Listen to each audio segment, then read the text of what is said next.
The moment I heard the strange noises coming from the basement, I froze in place.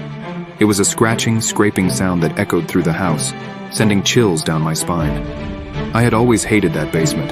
It was dark, damp, and felt like it was hiding secrets. But tonight the noises were louder, more insistent, as if something was desperately trying to get out. It all started when my parents decided to go out for the evening, leaving me home alone. I was supposed to be studying for a test, but instead I was sprawled on the couch, scrolling through my phone. That's when I heard it. The first scrape, followed by a soft rhythmic tapping. I tried to ignore it, telling myself it was just the house settling or maybe a rat. But the noise grew louder, more deliberate, and my curiosity got the better of me. Grabbing a flashlight, I crept towards the basement door. My hand trembled as I turned the knob and started down the creaky wooden stairs. The basement was pitch black, and the air was thick with the smell of mold. I swung the flashlight around, the beam cutting through the darkness. The noises stopped abruptly, replaced by an oppressive silence that felt even more terrifying.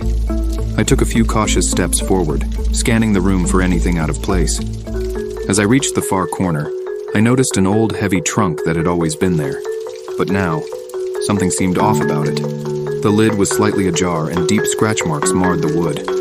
My heart pounded as I slowly approached, the flashlight trembling in my hand. Suddenly, the trunk lid flew open with a deafening crash, and I stumbled back, nearly dropping the flashlight.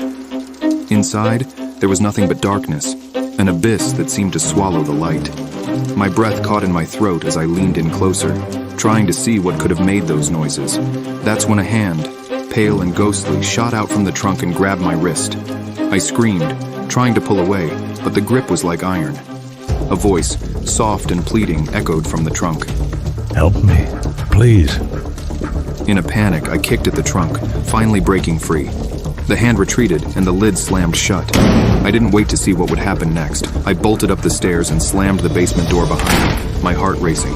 I called my parents, babbling about the noises in the hand, but they told me it was just my imagination, that the house was old and made weird sounds. But I knew what I had seen, and the fear stayed with me long after they returned. That night, as I lay in bed, I heard the noises again, this time from beneath my floor.